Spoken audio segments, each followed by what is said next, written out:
महाभारत और पौराणिक कहानियों के अनुसार श्री कृष्ण भगवान शिव के बीच ऐसा युद्ध हुआ था कि पूरा ब्रह्मांड में हाहाकार मच गया था। इस रक्त रंजित युद्ध में कई देवताओं और शिवगढ़ और नारायण की सेना ने भाग लिया।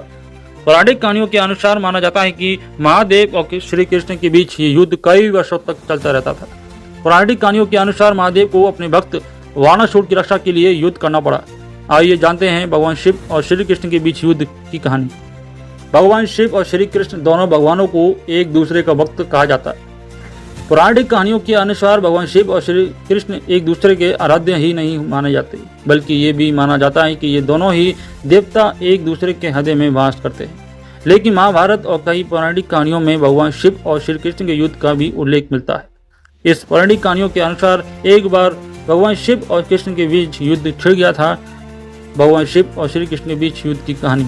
वाणासुर महादेव का भक्त था। वाणासुर ने कई वर्षों तक तपस्या करके भगवान शिव को प्रसन्न किया था। वाणासुर से प्रसन्न होकर भगवान शिव ने वाणासुर की रक्षा करने का वचन दिया। समय बीता और वाणासुर के घर में एक कन्या से जन्म लिया। आगे चलकर यह कन्या भगवान श्री कृष्ण के पोते अनिरुद्ध को चाहने लगी। अनिरुद्ध को देखकर वाणासुर की बेटी उषा उसने विवाह करना चाहते थी।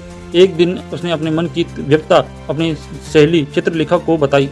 चित्रलेखा के पास कई मायावी शक्तियां थीं, इसलिए इन शक्तियों का इस्तेमाल करके चित्रलेखा ने श्री कृष्ण की पोते को अनिरुद्ध का हरण कर लिया।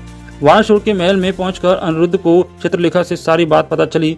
वाणासुर की बेटी की भावनाओं को जानकर अनिरुद्ध के मन में भी प्रेम के अंकुर फूट पड़े।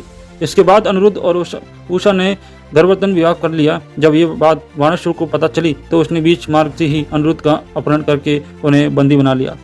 श्री कृष्ण को जब इस बात की सूचना मिली कि वाणासुर ने अनिरुद्ध को बंदी बनाकर अपने महल में रखा हुआ है, तो श्री कृष्ण बलराम सांब और प्रद्युम्न और अपनी नारायण की सेना के साथ वाणासुर में युद्ध करने के लिए उसके राज्य पहुंच गए। वाणासुर को जब श्री कृष्ण उनकी सेना के आने की सूचना मिली तो वाणासुर को पता चल गया कि वो अकेले श्री कृष्ण और उनकी नारायण सेना का सामना नहीं कर सकता। इसलिए उसने अपनी रक्षा के लिए महादेव को बुलावा भेजा। भगवान शिव ने अपने भक्त वाणासुर की रक्षा करने का वचन दिया था, इसलिए युद्ध का समाचार सुनकर महादेव ने नंदी और कार्तिकेय और अन्य कैलाशवासी योद्धाओं के साथ वाणासुर के राज्य में आए।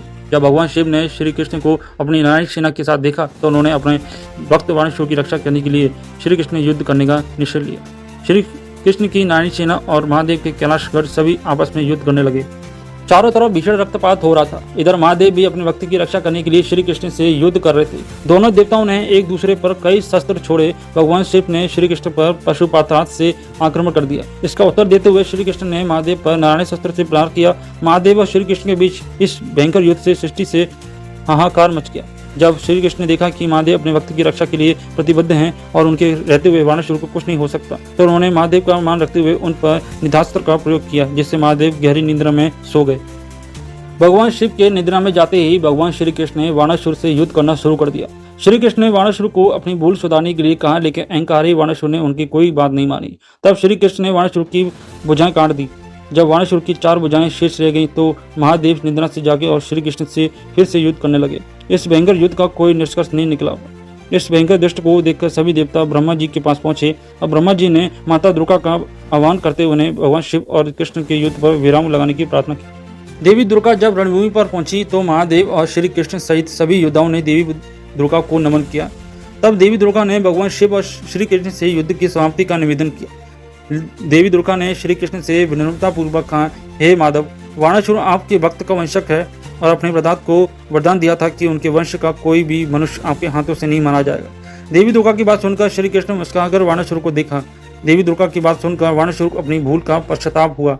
उसने महादेव और श्री कृष्ण को इस परिस्थिति में डालने के लिए क्षमा मांगी और इसके बाद युद्ध की समाप्ति हो गई।